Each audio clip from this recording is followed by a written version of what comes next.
cultivators of the comic culture. Well, they forgot to unmute. Yeah, to unmute. I was telling you, unmute yourself. Unmute yourself. Your Jedi mind tricks won't work on me. Welcome to the C-List Villains podcast. Hey, I am so excited for tonight, you guys. This was probably one of my favorite comic book weekends for obvious reasons. But we have a full house tonight. First of all, our fearless leader is gone. AJ, we miss you. You're in our prayers. Godspeed on your recovery. recovery. We'll Yeah, miss you. He We miss make you, it sound buddy. like he kicked the bucket, but it didn't. He didn't. It's okay. It's okay. Luke made it sound like he kicked the bucket, but then AJ made it sound like he kicked the bucket a few months ago. So it kind of goes hand in hand. I had to tell them, but like he's not dead. Prayers are for Luke. We miss you. He's not dead, dude. Did the same thing to him right now. I mean, it's all good. Well, we have the incomparable, the best hair in comic books, E-Man. Well, I should say next to Wilts Portasio, but No, Will wins. Will wins. Like I have his style, but that salt and pepper status that he's got going is just absolutely splendid and magnificent. Absolutely gorgeous. indeed. Red, the magnanimous, the meme god himself. Oh yeah, trying to And entertain. and a special guest. Why don't you introduce yourself? Coming all the way from Trinidad, Mr. Ashton. Welcome Good to the evening, show. good evening. Yeah, everybody, good evening. The unquestionable nerd in the building, coming to dissect this Batman movie. Red by the beach, boy. I love it because it's the accent that just makes it so much better. Ashton, I absolutely love it. The unquestionable nerd here talking about man. comics, man. I love it. It's more accents. I love it. It's awesome. Remember we had that one professor at Delta. Where Yes. he was Chinese, but he had a Jamaican accent. Yes, he Very was. common, very common. Yes, he is Jamaican-born Chinese. Like his parents were from China, they migrated to Jamaica, and he had the Chinese Jamaican accent. Professor Lee, he was so cool. I took his classes twice. It was astronomy, and I loved astronomy, and I loved it even more because of him. Every time I go, Emmanuel, oh come on, Emmanuel, what are you doing, Emmanuel? I love it. Say my name again. It's awesome. Yes. Well, we had first of all, did anybody not see Batman? I think we all saw it. That was the homework, and not hard homework at all. But I had an awesome date night with the wife. We went out, got some dinner, saw a movie. Should have wore a diaper. right. I'm not prepared for that. So I took Eris. I took my 12-year-old, right? I was like, let's go watch a movie, babe. You know, she's like, okay, let's go watch it, Dad. Like, I was like, we're gonna watch Batman. She's like, okay. I was like, it's 3 hours. She's like, 3 hours? I was like, yes. So we're gonna have early breakfast. We're gonna go to the bathroom at least twice before the movie, and then one more time just before we go in, because we have to be empty and we can't drink our drink until at least an hour into the movie. She's like, okay, a lot of rules, but okay. Good thing too, because towards the end she's like, I gotta go. I was like, all right, go, let's go. It's done. Here's the post-credit shit. We gotta go. Yeah, that post-credit. We'll talk about the movie. We'll talk about everything, eventually here, right? Because we don't want to, we want to slow. We want to ease into it. We want to move slowly, right into it. Because Red's got himself an itinerary tonight, right? Oh, definitely. This will help format the show a bit. That way we don't have to fly by the seat of our pants most of the time. I know AJ had it all under control, but we don't have him tonight. So yeah, let's go with at least a plan, an idea of what we're I love it. All right, take it away, Luke. Well, let's start off with initial impressions of the movie. We know it was long, but what were your thoughts going into it? Did you have expectations? What were your when that bat signal came on the screen and they started the montage of around the city with the shadows, it was just like my heart was just like fluttering. What were your guys' impressions? Red, you want to start us off, then we'll go. Yeah, sure. Well, we had a little voiceover with Bruce Wayne, telling us what day it is, and how people are reacting to him being the Batman, and when every time the spotlight would pop up in the sky, then people will start freaking out, and we saw that. Well, with the graffiti artist, and then the who else? The guy robbing the little liquor store, Mhm. and then the kids who were beating up on the Chinese dude. That popped up when they saw him when they came out of the subway. But yeah, he had already established himself as the Batman on his year 2, and then people already started to look out for him. Great setup right there. Great setup. Yeah, because it was like it had a very like unpolished feel to it, but very high quality. It was high quality but unpolished. It was an uncut gem. Uncut gem. Yeah. Well, let's hear our boy Ashton there. Why is he muted? Why is Ashton muted? Oh, I normally when I'm on another podcast I do with my friends, I normally mute myself for most of the time so I know ambient noise messes up the recording. It's just a habit I have. Oh, don't. It's a good If habit. you gotta chime in. Yeah. I just want to say, right, to everybody who is comparing, well, everybody who said the Twilight guy, the Twilight vampire, just want to tell you guys that these people are highly paid professionals to pretend to be different people every single time. And I hope now that you'll recognize that Robert Pattinson can more than carry his own weight when it comes to acting. And I'm just very proud of the job he did in the movie, particularly. And he made it for me, because I had high hopes for his acting. I had high hopes for his rendition of the Batman. It was real good. I had a real good time. I actually had to skip work and watch it because yesterday was my brother's birthday, so I didn't have time to go watch it yesterday. I had to do stuff with my brother. So today I just made some extra time, cut it out to make sure I was up to speed before the actual show tonight, It's midnight here right now, so I'm burning the midnight oil a little bit too. I like how Ashton's living in the future. It's midnight over here where he's at in Trinidad and Tobago. I love it. Oh, that is awesome. E-Man, what were your initial impressions? Oh, eating my words. Eating my words. You guys know when it was first announced that Edward's gonna be Batman, I hated the idea. I hated it. Oh, it's Cedric Diggory. And I was like, you know what? I completely forgot that he was Cedric Diggory. I was more like, oh god, it's Edward, it's Twilight, like what Ashton said, and I'm totally eating my words. He was a fan. Like initial impressions was this movie was fantastic. It had so many different elements of so many different genres of movies all placed into one. I think this is the most I've felt that Gotham was also a character in a movie.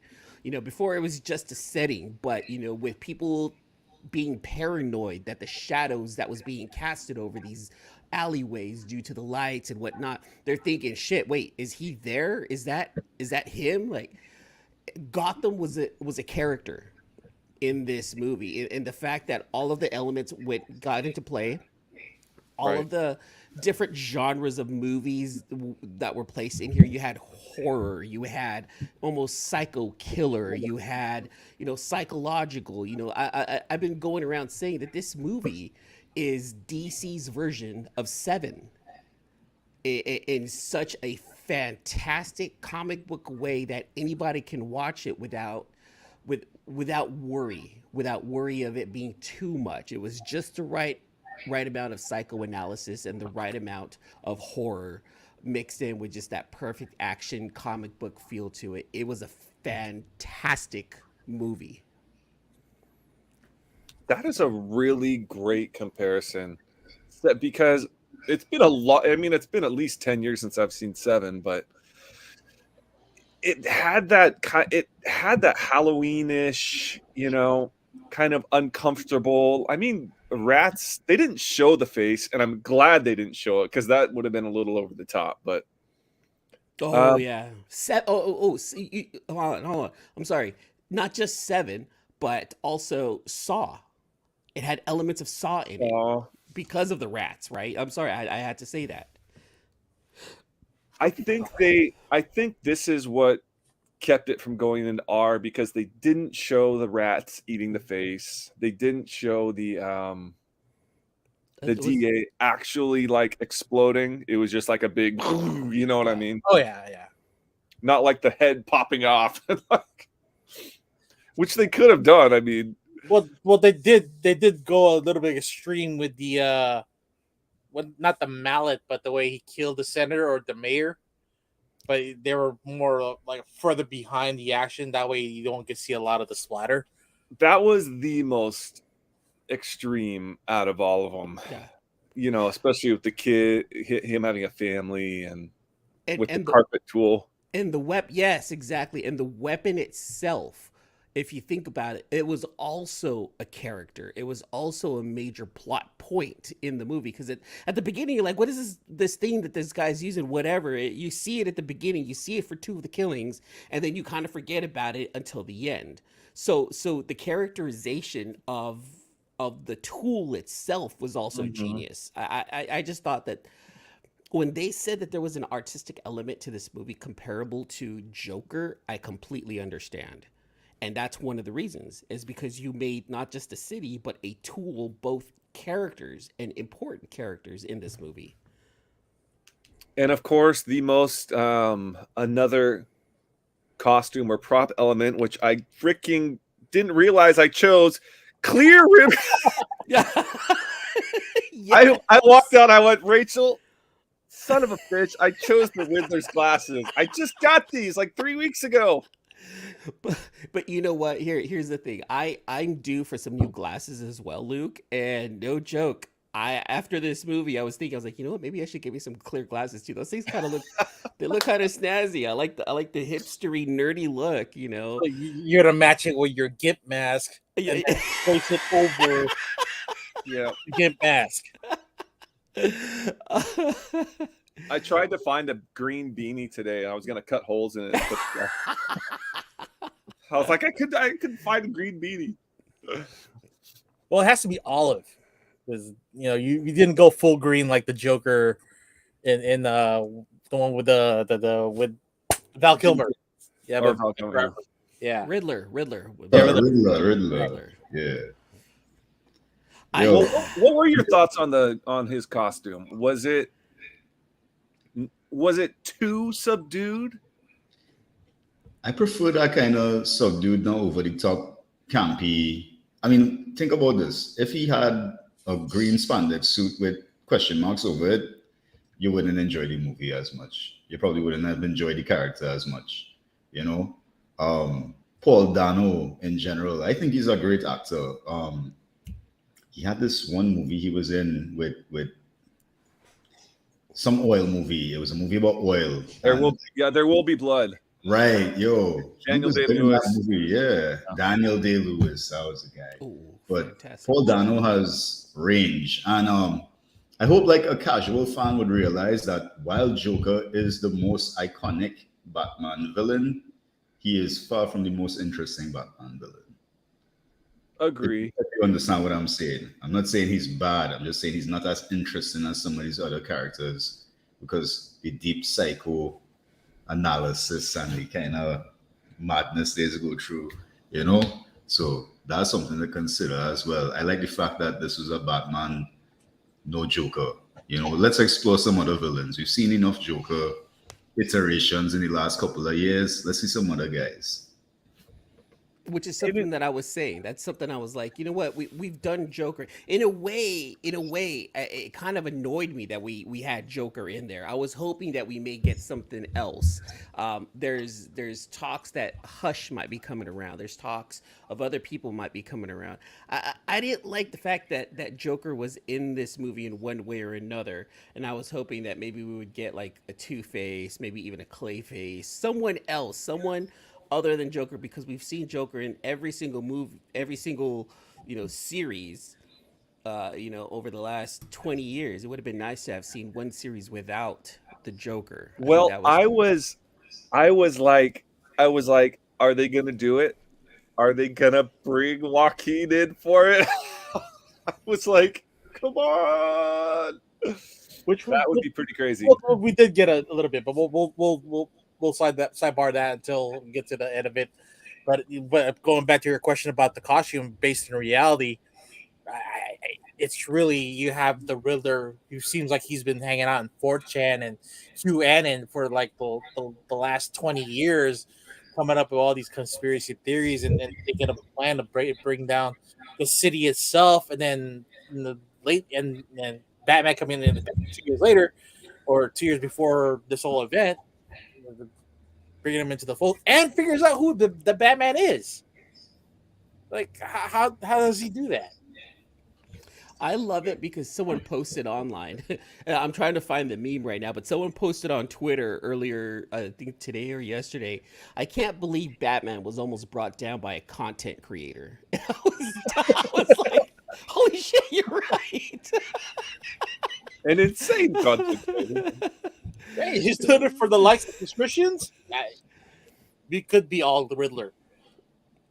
As regards to the world, content creators could be taking down people big time in this day and age. So really and truly, we gotta be careful. Next thing, Luke becomes a new supervillain on the block.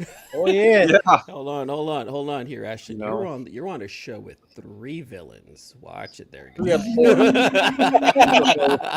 You don't know which one is which. You don't know which one it is there, Ashton. Well, moving on.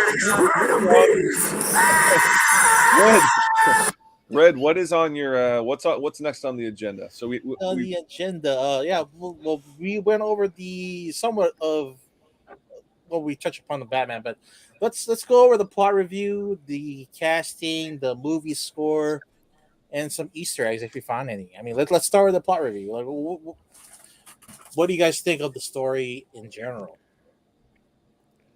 And how it like kind of affects what we do now. If we saw this when Batman Forever came out, like during that time period, would it be as sexually stunning, or would it be something weird to you?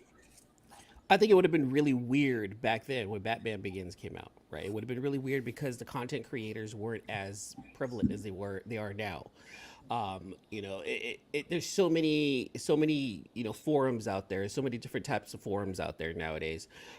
With Riddler using social media to convey his message, it's kind of like the thing that's always been done in one way or another. Bad guy puts out a message on a newspaper. Bad guy puts a message out on TV. Very Unabomber-ish. Very Unabomber-ish. However, it's such a trip how throughout the movie you're trying to figure out why Riddler's killing these people, you're also kind of putting and piecing together like, well, maybe he's right for doing this, because in a way, though it was wrong and he was going after big public figures, he had a legitimate reason for doing what he did. Again, not right, but you understood the reasoning behind it. Like, he was the anti-hero. In a way, he wasn't yes. the anti-hero. He was the anti-villain.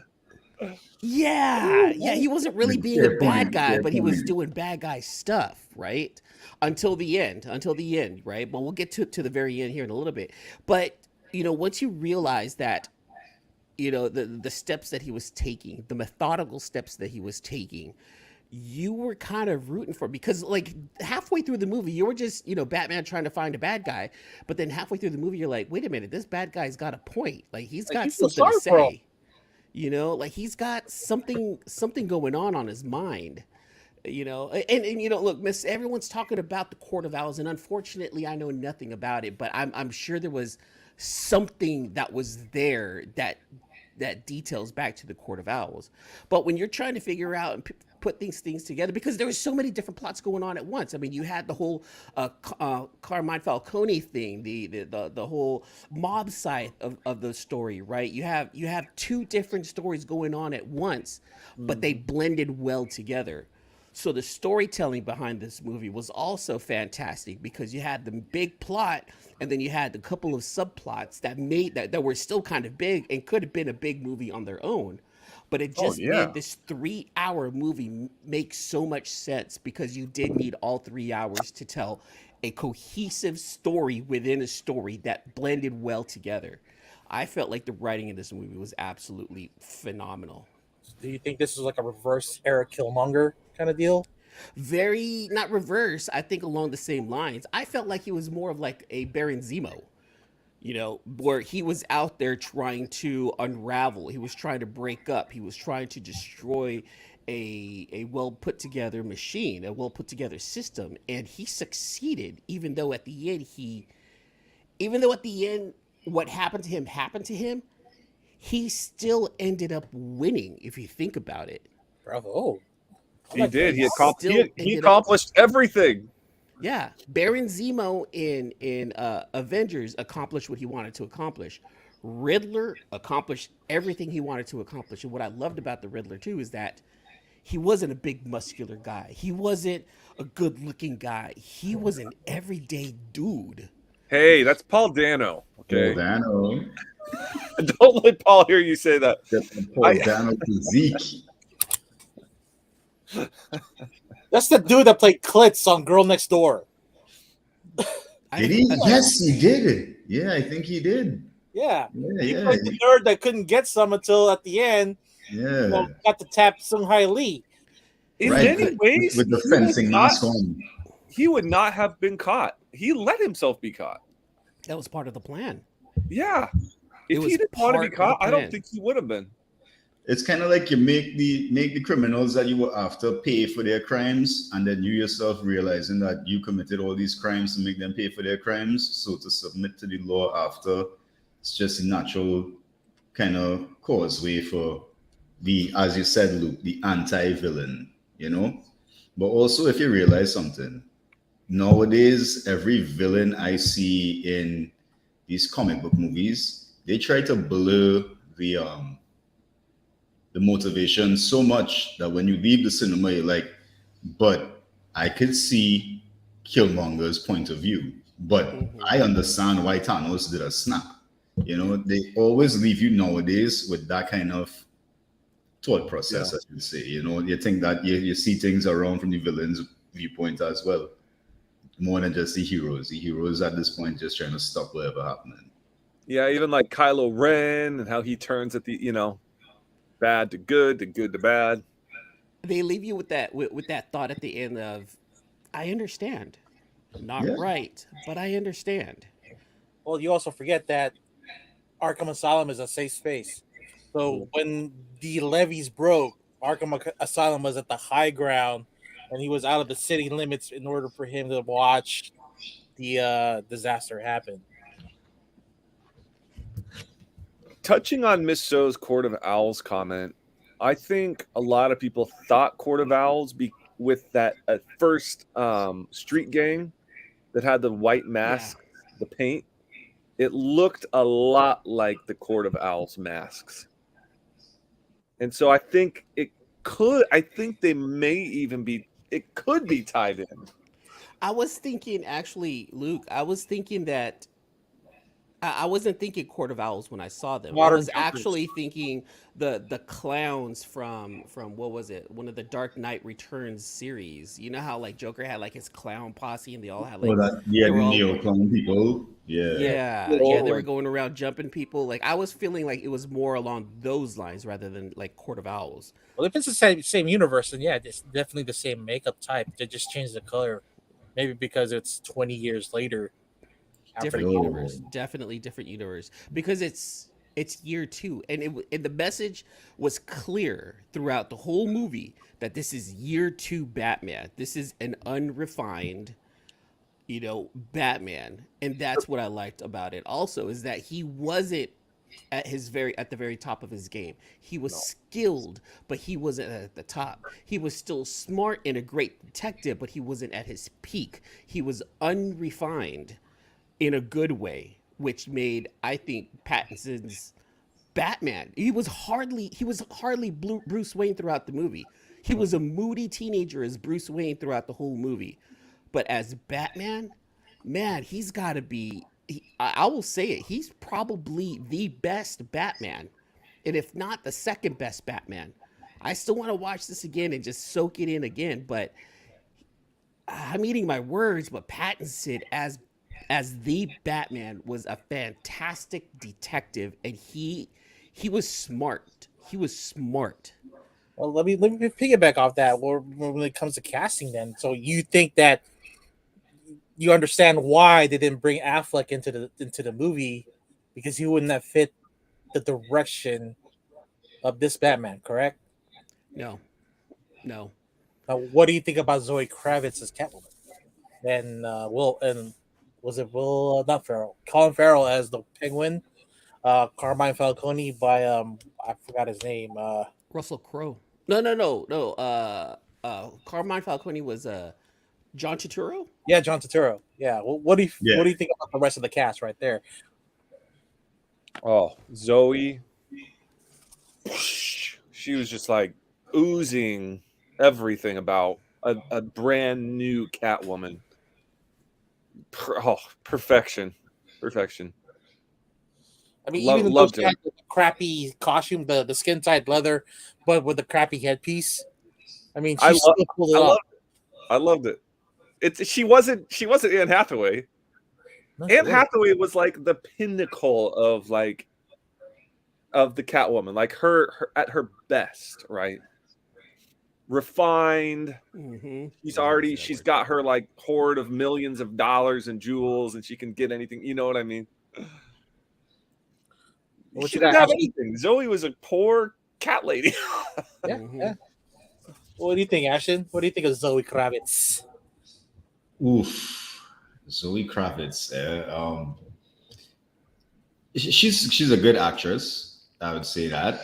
I know she did a good job, but I I don't know about you guys, but I do spend a lot of time also monitoring a lot of these actors and actresses, especially when they're doing press for movies, right? Okay. And she said something I came across real tone deaf. So I kind of I think about those things, you know. What did I she think about say? those. Okay, so it's random, right? They were having an interview with Robert Pattinson and herself, right? And the interviewer asked Robert Pattinson about female characters growing up. That did you ever like a female character, right? Mhm. So he referenced Eris or Aerith and Tifa from Final Fantasy VII Mm-hmm. as two characters of him growing up as female characters that did it for him now, basically, right? And he said because and you have two people to choose from. He's like, you have the bad girl Tifa, and you have the next girl Aerith who could heal the world. And she took great offense to that. And I find like that's real thin, like your skin real thin. She was upset that he said, Eris heals the world, so only women can heal the world and take that burden. And I don't like that kind of stuff. You know, I don't go for that kind of way of thinking, and it does change my perception on people really, really quickly. But to be honest, I don't really care for her acting. Oh, did we Oh, Where she pause? was like a shut in. I don't know if you guys seen that. I am not too familiar with her other work, to be honest. Well, X-Men, the new generation. That's where she was in to play the not Angel. Pixie Angel. Yeah, Angel. Angel. But also she is an artist, so she's already a musical artist. And her parents, probably the way they raised her, I Lenny mean, Kravitz and Lisa Bonet, they might be a little bit yeah, like hippies, just they are raising. both extremely eccentric. Like Lenny has a house in the Brazilian Yeah, rain. yeah, I mean they bohemian for lack of a better term, they have a bohemian vibe about them, like Yeah. family in general now. So I could understand that as well. But John So Turturro could be a perfect Italian gangster in anything you put him in. He could just fall in there and be the perfect. He's amazing. I love his acting. I love him. I love John Turturro. real fast though, going off of what you said earlier about comparing Tifa to Aerith and saying that Tifa's a bad girl and Aerith is a good girl who saves the world. Honestly, I've played the games and in a way, I kind of find that question slightly offensive to Zoe because Tifa is not a bad girl at all. She's a badass girl. She can fight for sure. She can defend. She's there backing up Cloud. She's Cloud's right-hand man. She was there to help him through tough times when he was down. She didn't go after his heart. She wasn't after anything that Cloud wanted. She was actually a very wonderful girl. So that question being asked to Zoe in that aspect, I No, find offensive well, because that's the I thing. love the game so much that I know those characters. It wasn't asked to her. No, it was more Robert's question, and she kind of just inserted herself in the middle. But anyway, that doesn't take away Okay. from her acting. I'm just saying that you know But it's good. overall, her But performance in this movie worked out for you, even though you don't like her as a. yeah. No, yeah, her performance was great, but I mean, like, it's overshadowed by people I enjoy watching, like men. As I say, John Turturro. Like, I could watch him in anything. I mean, he acted in one of my favorite movies of all time, which is a Bronx Tale. Oh, I Bronx was Tale. gonna say Yeah, Transformers. Like, no, don't say Transformers. no, a Bronx Tale. It's probably like in my top five movies. That movie is in our top five for me, a Bronx Tale. So, But I'm I not just gonna love to lie, see him on screen. I was totally thinking his role in Transformers when I saw him on the screen. Like I was waiting for like Transformers John Turturro mannerisms to come by, but no, he was No, he's super perfectly different. straight Super different when laced. he Like I'm plays not. different roles. Wow. He goes from a goofy guy like Transformers to serious Mr. Serious, yeah, Falcone who will put a bullet in your head. yeah. Go get somebody to do it at least, at the very least. He's very, very broad. He's a fantastic actor with a Just like very broad Robert skill set. Pattinson. Yes, Yeah. yes. You are right, Rob, because he has had some hitters as far as like artsy movies go. Robert In it Pattinson has some pretty and good Harry movies. Potter. I don't know what else I think he was worked on. Not Twilight. Tenant.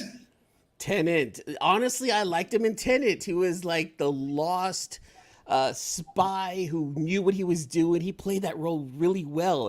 Throughout the movie, I was like, "Do you know what you're doing, or don't you know what you do?" Ah, you son of a bitch! You're actually really good at this. I get you. You know, it going off of the characters again, we're bringing up Zoe, we're bringing up like Colin Farrell did a fantastic job as Penguin. I loved the fact that Penguin was also this was also a coming up. It was mentioned in another podcast I watched this weekend that this was a come up story of a lot of characters. You see the beginnings of a Catwoman, you see the beginnings of a Penguin, you see the beginnings of a Batman. And you get all these unrefined but smart characters. And Penguin, Colin Farrell's Penguin, with his accent, the way he delivered his lines was so fantastic, was so real. His cadence when he was delivering the lines was artful. It was beautiful. And then Russell Crowe's voice also when he was the commissioner. Because people say that it was Commissioner Gordon that Jeffrey, what's his name? Jeffrey Wright. Jeffrey Wright. Oh man, it's great performance by Jeffrey Wright. Great performance, but he wasn't the commissioner. He was Gordon, but he wasn't Commissioner Detective, Gordon. yeah. He was Detective Gordon. Exactly. Then you see the beginning of his. So I like that this movie had origin elements without feeling like an origin story, which is what we've seen many times over. I love the wanted fact- more Jeffrey Wright. That's a complaint I have. I didn't get enough. I could watch a whole movie with him. We need a man. Gordon Westworld. movie. We need a detective or commissioner or whatever. That Yeah. He's my favorite. He's my He did favorite. Well, ever since he became the Watcher, it's like, wow, this guy is fabulous voiceover work. And then having him as Detective Gordon just is way over the top for me. Like, wow, this is great. I know Jeffrey Wright from Westworld, and in Westworld he did a fantastic job. Oh, yeah. Also, like Love. if you've Well, seen not the Westworld, third season, but yeah, well, yeah, season the one. third season was really wonky. The season 1 and 2 was great, but I mean, like we're talking again. You know, I'm trying to lead to something here. We're talking characters here, right? Right. Even the Batmobile was its own character. The moment you heard the engine turn on, The Hemi. the moment you see the lights come on, you see the silhouette come on. Did it stutter? Did it sputter? Out? It sputtered. It had sounded like it had glass packs and turbo, had all the kind of fixings, and all of a sudden it had a jet engine in the back. Just like the old one from the Batman 89. Batman 66 had a jet engine too. See, in the Batman 66 TV show, the Batmobile was also a character, and anytime it showed up, I got excited. Like as a kid, I watched the Batman and Batman 66 TV show with Adam West. Like I did watch that. Now I didn't understand it fully. I just took it as a comic booky type TV show. But I got super excited anytime I saw the Batmobile. And this movie, though we've already seen pictures of what the Batmobile was supposed to look like, the moment it was introduced in the movie, it was like it was the headline of a heavy metal concert. This was the Metallica. This was the Guns N' Roses. This was the Slipknot. This was the one that's gonna get everyone going, because that chase scene has got to be the best chase scene I've seen in any superhero movie ever. I mean, that was the only time that came out was during that chase scene, because most of the movie he rode that motorcycle. Yes, but that was enough. That was just enough. I'm glad they didn't overdo it like what they did with all of the other Batmobiles. A lot of the times you overdo it. Even with Keaton's Batmobile, like you saw the sides split up and then you would see it get skinny to go right through. Like a lot of the stuff was cheesy. This was pure Batman power. Gadgets. Yes. You didn't want an Iron Man Batman movie. No. You didn't want gadgets. You wanted the detective movie. And that's what we got. That's what we got with this, because this was more of a detective movie rather than a Batman action movie with some great Batman action. When he ran up from when he escaped the police station and he's on the gargoyle and he runs up and he's like, oh! Yeah. And his eyes get real big. I was like, oh, jeez. That scene probably would have been best watched in IMAX to feel the scope of that height. Like he was already prepared to jump off. It just caught him up surprise, or oh shit, I gotta jump this height. That's like, do I do the parachute now or do I do the wingsuit, which he did. It was the first time he had done that, I think. At that height, anyways. Yeah. In like a heated moment. He's probably practiced it a bunch of times, but didn't stick the landing, but it worked out. Did not stick the landing. And that was the only part that kind of took me out of the movie. I was like, okay, that was a little Again, he's still second year Batman. He's still working out the kinks of his tools and gadgets.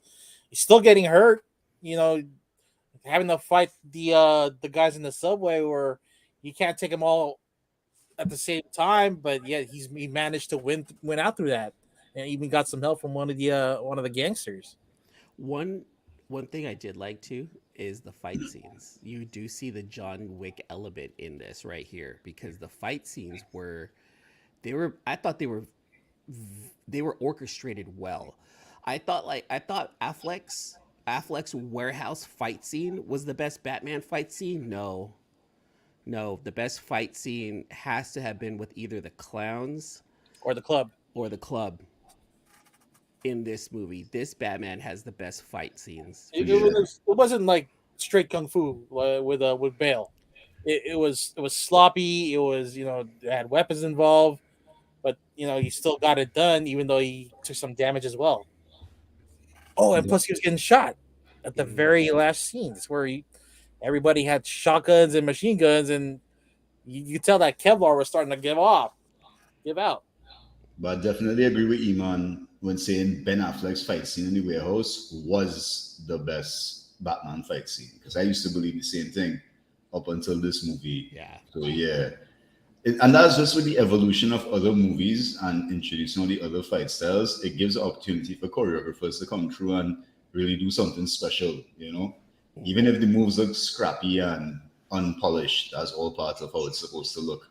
To give you that feeling that this is not the refined Batman that everybody knows. Yes. This is the Batman still finding his legs.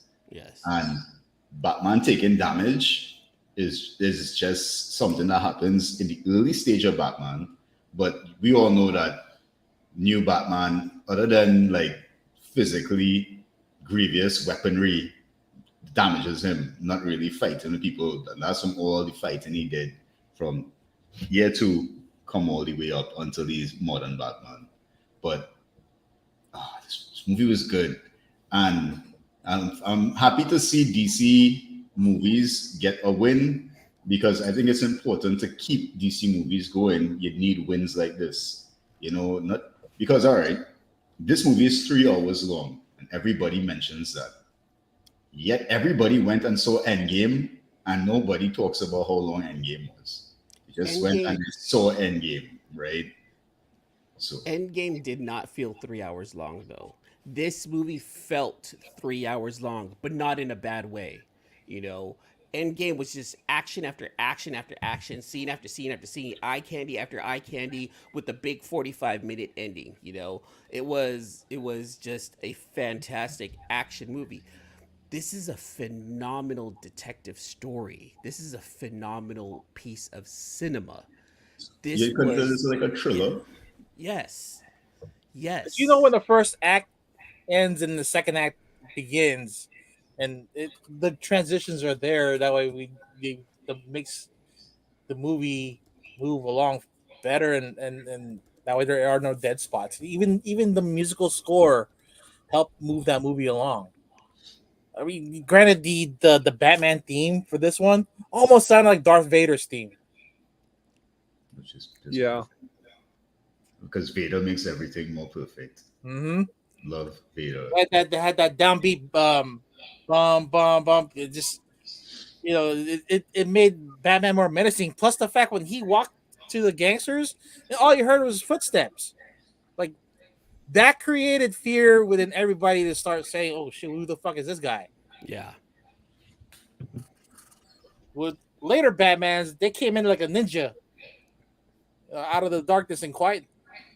This one, he's walking in, balls out, and ready to fight. He built up the fear by slowly pacing up to the scene.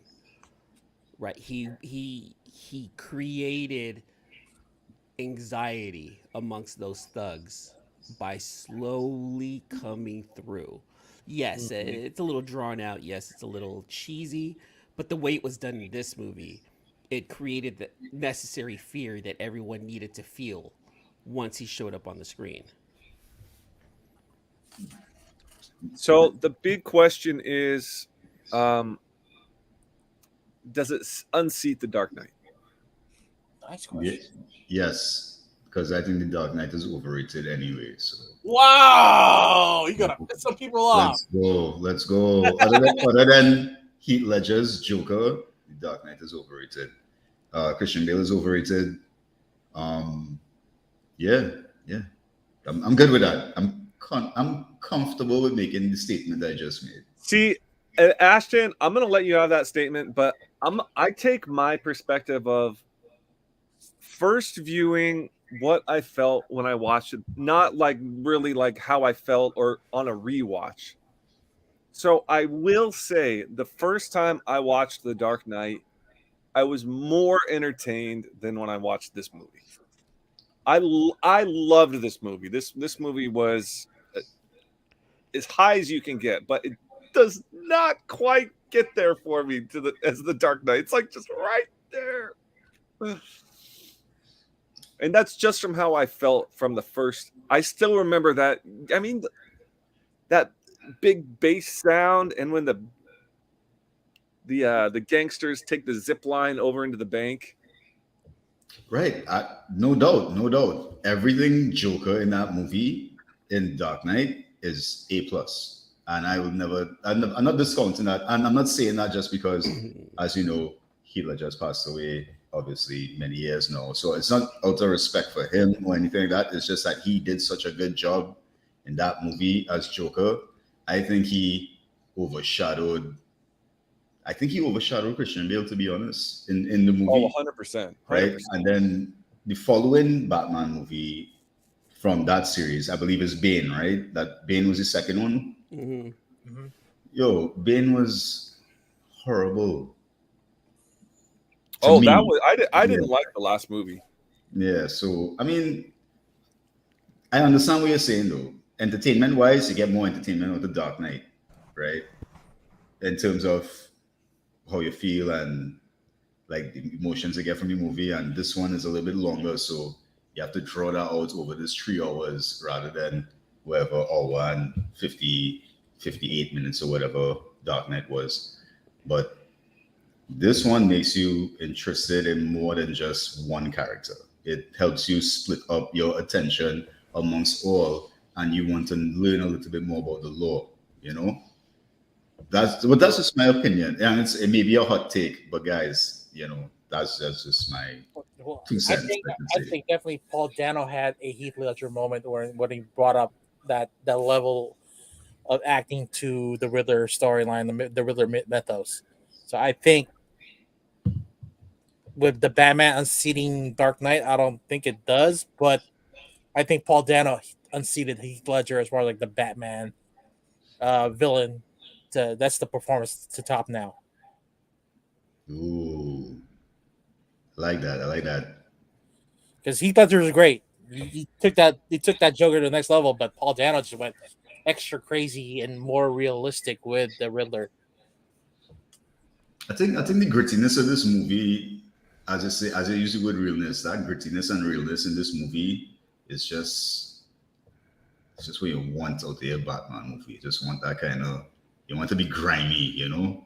You want it to when he pulls his knuckles in, it gets all white and the glove gets all tight on his skin and he punches a person in their face. That's what you want. That's what I liked about it. E-Man's been quiet over there. What do you got? What's spinning your wheels? Thank you. Because there's so much I want to say at this moment right now. The gears are turning.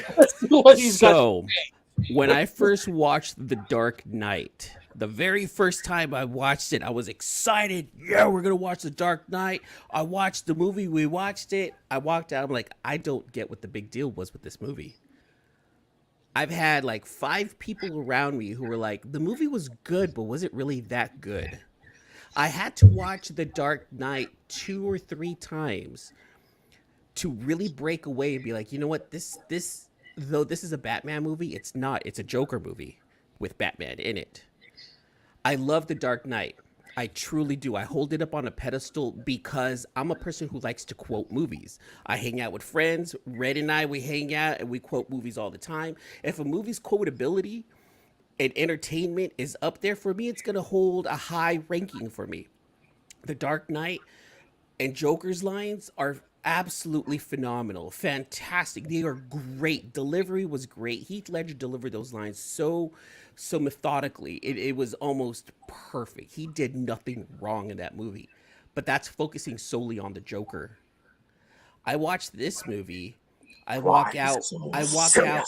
Yes, yes, that right there. But with this movie, I walked out with my mind blown because I was expecting a big, over the top action blockbuster, but I got a well put together piece of film and cinema with an outstanding story that had so many twists and turns that at the end it was wrapped up perfectly in a nice little present that it's hard to compare both Dark Knight and the Batman in a way because they are, though there's so many similarities, they are completely different types of movies. Is Yeah. it going? Came from Is two great directors, which is Nolan Christopher and, Nolan and Reeves? and Reeves. Exactly. Yeah. You have two different views. Now I'm with Ashton. I've always said it. You know, Christian Bale overrated as Batman, overrated as Bruce Wayne, but the movies were put together well. I loved Bane actually. I'm sorry, I loved him. He was one of my favorites, you know. But again, it's the quotability, it's the line, the delivery, it's the scare factor. But those movies felt too comic booky, whereas this one was a gritty movie. And I've compared this movie to Seven. This movie was gritty, horrific. It had so many different elements. So that's why it's kind of hard for me to say which one is the better movie when they are two very different types of movies. It's probably going to be the Batman that's going to dethrone the Dark Knight. I just need to watch this another couple of times to really soak everything in because there was so Wow. Okay. much information thrown at It me. was. I was there just trying to dissect it. Like I don't try to dissect a movie during the first viewing. I just try to take it all in as at face value. But there was so much I wanted to dissect. There was so many elements in that movie. I'm like, oh my God, wait, hold on. This is going to lead to that. This is where this ties in. This is, you know, and then you just start seeing the roadmap of plot twists just starting to join together in movies. And I like seeing that. And though it might take a little bit of time for me to see that stuff, I like seeing it. And I have a feeling that because of all the different twists and turns involved in the Batman, it's going to dethrone The Dark Knight as the best Batman movie ever. Okay. Well, I guess the main question is now: who do you think Riddler was talking to at the end in Arkham Asylum? This is a Joker. huge spoiler. Joker. That was Yeah. Joker. That'll was be Joker. future Joker. Well, is he Joker as yet?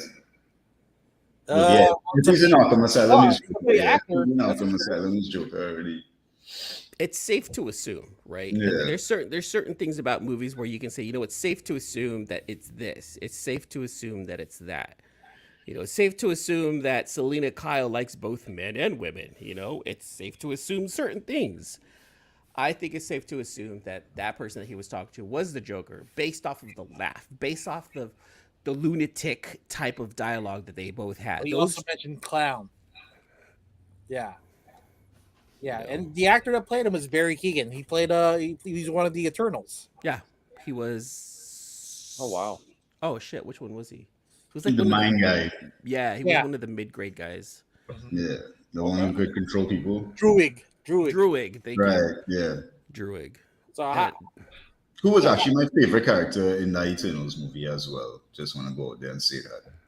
I like the Asian guy, the big Asian guy, but he reminded me too much of Wong. But I liked Oh him. yeah, all right, the big tank, right? The Big- guy yeah, who was big like- tank. Druig, yeah, he was on the.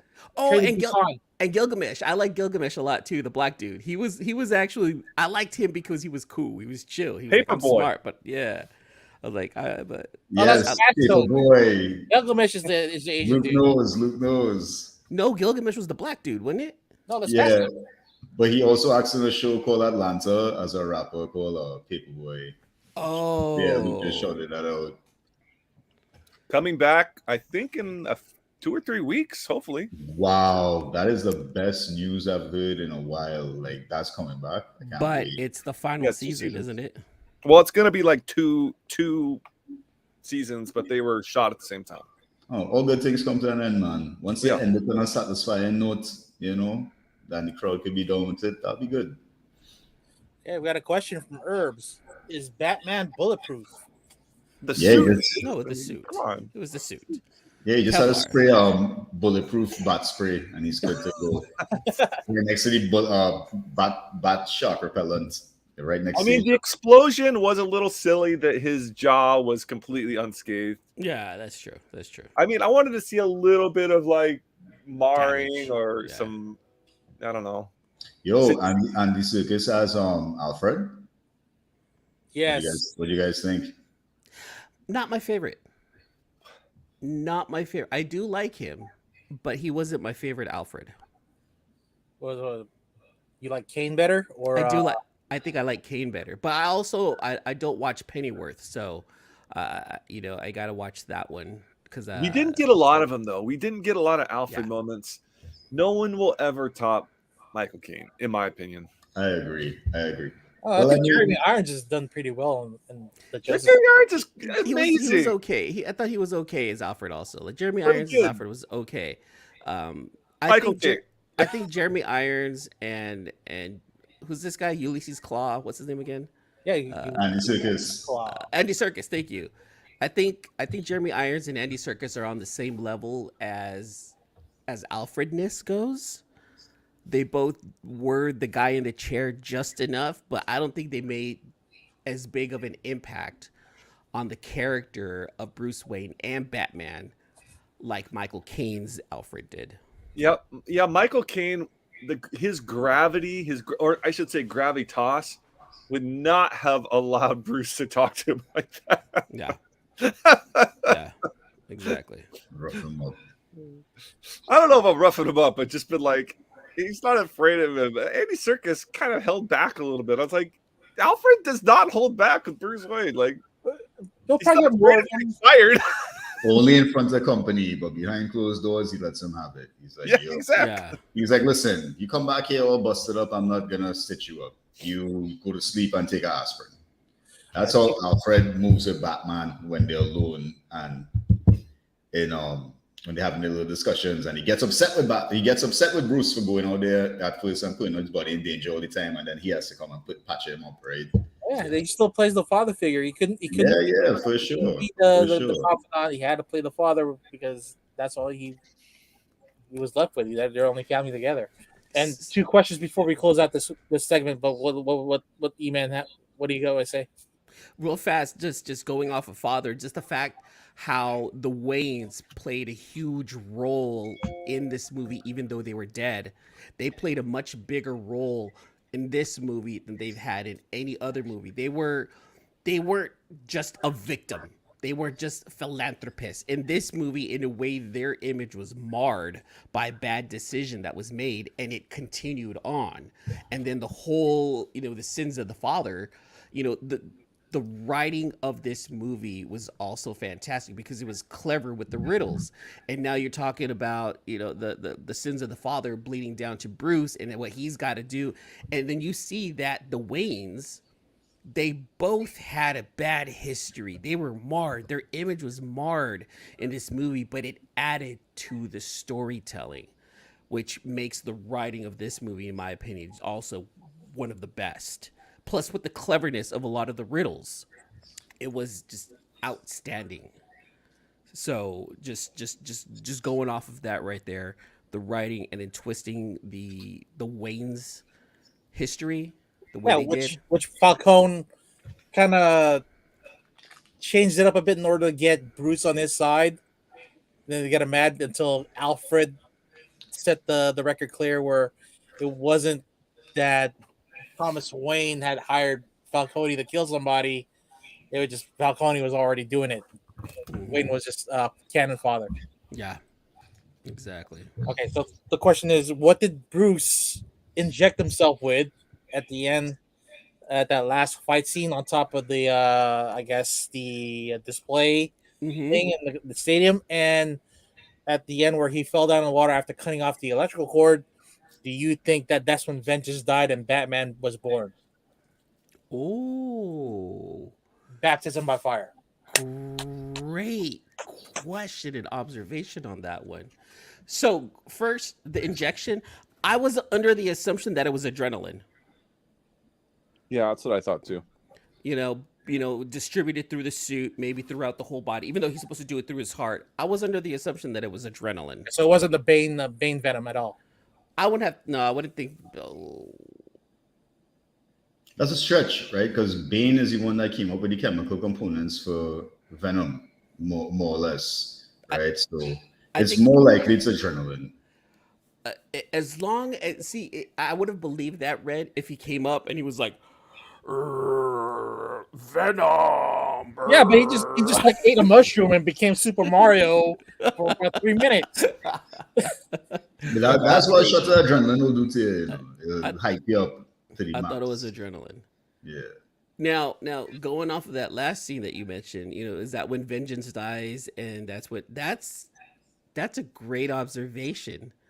I would not have thought about it. I was actually annoyed with that scene because I'm like, well, if you're trying to cut that piece off, why are you cutting it here by your face and falling instead of just cutting it below you and letting that fall while you hold on, or you climb up? I'm Yeah, he like, just why? beat the dude's ass, right? He was Why? like knocking into his face in, and then all of a sudden he gets this look from Selena Kyle, like, "What are you doing?" Well, he wouldn't have tension below him. He needs the tension above. No, he would have had tension below him because you had that whole structure below him weighing it down. It was the whole light fixture under Well, him. maybe. I don't I was like, why are you cutting it up here? Why are you falling with it? Yeah, But then Because, again, man, if he cut it from below, the movie wouldn't progress any further. You know what I mean? He just Yeah, had to do it from here, you know? but he what, got what thrown in the water, saved the kid, and then guided everybody out of the flood into back into the bleachers. Okay, but Mayor Real, when she takes his hand, I was like, she was just shot in the freaking abdomen. What is she doing? Reaching and pulling up. And I yeah, that's Yeah, that. little Yeah, continuity error right there. was Yeah, like, that come on, guys. At least have a little continuity of that. that was an issue. That was an issue. And I thought she did fabulous too, Mayor Real. I loved her. I hope she is in number 2. Yeah. So now that we've discussed most of it and probably skipped a few parts, or what is your comic book grading for the Batman? Ashton, we'll start with you. I'm gonna give this a 9.8 for so many reasons. Most of the reasons lay with Paul Dano as well. You know, I think I like cerebral villains. You know, I like those type of villains. Yeah, and he did a great job of melding that cerebralness with the psychopathness to get his mission across as well. And well, Robert Pattinson, of course, because I knew he was gonna smash it. There was a movie that I saw him in, and after I saw that movie, I realized that he's a good actor. I'm like, yo, this guy's a good actor. You know, I wish I could remember because it's like Was it Lighthouse? it's like a little Indian movie, indie movie. Sorry, What was it? Lighthouse? could be, because it's One just where something he's I on. saw in the Android box. But yeah, it was pretty good, and I was happy with the final product. The movie was to me more than satisfying, and I think everybody else will enjoy it. Yeah, Ian, what's your grade? 9.8. It's a 9.8 going off of what Ashton said, exactly what he said, matter of fact, because Riddler was so cerebral, because he was so methodical, because he was dangerously smart, and he made you think through the twists and turns. I mentioned Seven because he reminded me so much of Kevin Spacey's character in Seven, and he reminded me so much of Baron Zemo in the Avengers. Like, he was almost next to the Joker. He was almost, I would even say he's probably the perfect villain because he made you believe certain things. He made you go through he made you think.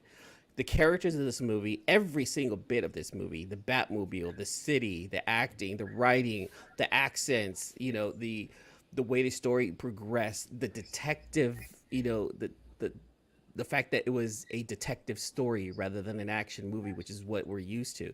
Just everything was so different and so well put together. If there's one complaint, yeah, certain scenes were a little too dark, but that's just me needing to complain about something amongst this virtual masterpiece of a movie. So 9.8. Okay, I'll score it a 9.6. Just because there's one little thing I probably would be complaining about, but I have to go watch it again just to confirm it. I do want to watch it again for sure. What you got, Luke? What's your score? I'm actually going to give it a 9.9. Damn. It wasn't quite perfect, but that's okay. But there's nothing I would change about it. Casting, directing, plot, costumes, dialogue. There's nothing I would change. There's a few little things, like a bindery pull on a comic, like the like her bullet wound and she's Yeah. getting pulled up, Yeah. But that kind of stuff is, it could look, you could write it up to, oh, she was in shock or Yeah. she had adrenaline and didn't feel the pain, and okay, I could believe that. What was the trip to was that, in any movie that you've seen where there's side characters that look exactly like one of the main characters, they still look slightly different. But every single one of those Riddlers that came on the rooftop, they all looked exactly the same. Like, I couldn't differentiate one actor from another, even though they were all wearing the same outfit. You I still can know. kind of tell, right? But in that scene, you're like, wait, could one of these guys actually be the real Riddler? Oh, they just Like, shot it the made Hot me Topic. think. Grab the same costume. Cosplay. Yeah, because they coordinated on the message board. They said go to the GI surplus store. Yeah. Yeah, this is their version of the Freedom Convoy. Yeah. We're And just they were asking like, what size tape, what gauge are you using? Like, they were all like really trying to make sure that they matched exactly the same, and he had a following, which was even scarier, is that he had a following of other psychonauts. It got me like actually worried that like we're gonna have copycats of it. Yeah. And like Yes. we're gonna have to have like people who are actually Batman. Yeah. Go on. I was worried about copycats also, but they did it just fine. They did it so that these copycats were his minions rather than an exact copy of what he was, which is fine with me. You know what I'll predict? That's gonna be the number one cosplay this convention season. Yeah. Especially for big dudes like us. Dudes like us, Red. Like, for sure. Yeah. Like, I'm green trench coat and the GIMP mask with clear frames. Just the way he unwrapped the duct tape, measuring out the duct tape, like that was fucking frightening, because you knew that he had plans for that duct tape and it had to be that specific length. Like, you could see his head, his brain turn, the gears turning in his brain, like, yeah, this is the right size right here. I'm like, it's just scary how he portrayed him. That guy did a fantastic job, man. We better cut this short because it's midnight in Trinidad and Tobago and it's about bedtime for Mr. Menzies. No, I'm actually fine. I'm actually looking forward to do we'll have to continue this books meal call, and responding in the chat right now. Oh, yeah. Well, let's end this on a good note here, and let's answer Herb's one question: would it be better as a rated R film? No, the R rating would have showed the rat chewed face, the head explosion and stuff that just didn't More need blood. to be shown. I'm sure like that kind of stuff will be on the uncut Blu-ray release of the movie or the 4K. Yeah, baby. I don't know. But they don't need it. Minutes of runtime. I really hope that they don't do that with this movie. I really hope that we don't get a director's cut. I'm really hoping, and it was mentioned in another podcast that I watched, and I'm along with, I'm on the same side as what they said. Is I hope this was the director's cut. I hope they don't change it. I don't need any more information, and I don't want any more information taken away. This is a 3-hour movie that they gave us everything we needed. Give us 5 hours. Yeah, I don't.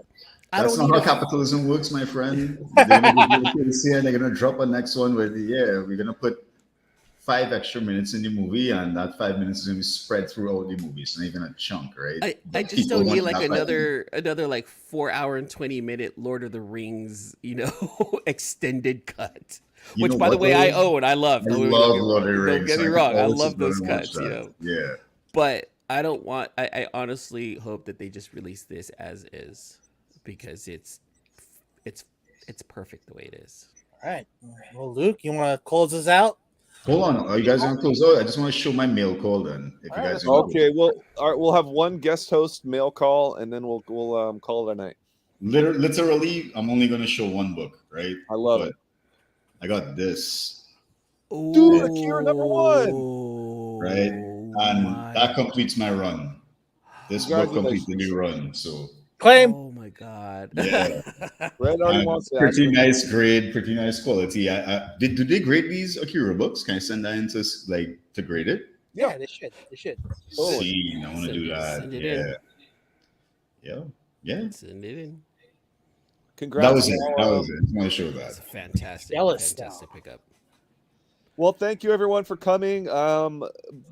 Be sure to hit that like and subscribe button, and we are back on Thursday. Our fearless host will be out. AJ will be out for this week and next week, joining us 2 weeks from now. So he will be back. But thank you, Ashton, so much for joining us. Is there any thing you want to promote? Podcast, socials? I would promote my YouTube channel, right?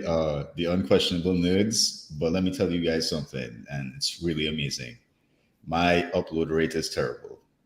But still, you can always like and subscribe to the channel, no problem. You know what I mean?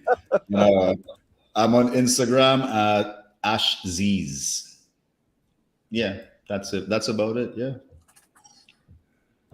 We'll put All that. right, that sounds good. All Well, right, from guys. all of us from California, Trinidad, and Oregon, thank you for coming out. Thanks for having me, boys. Take it easy. Peace. Thanks again for listening to another episode of the Sealess Villains podcast, your cultivators of the comic culture. Make sure you follow us on Facebook and email us at sealessvillains@gmail.com.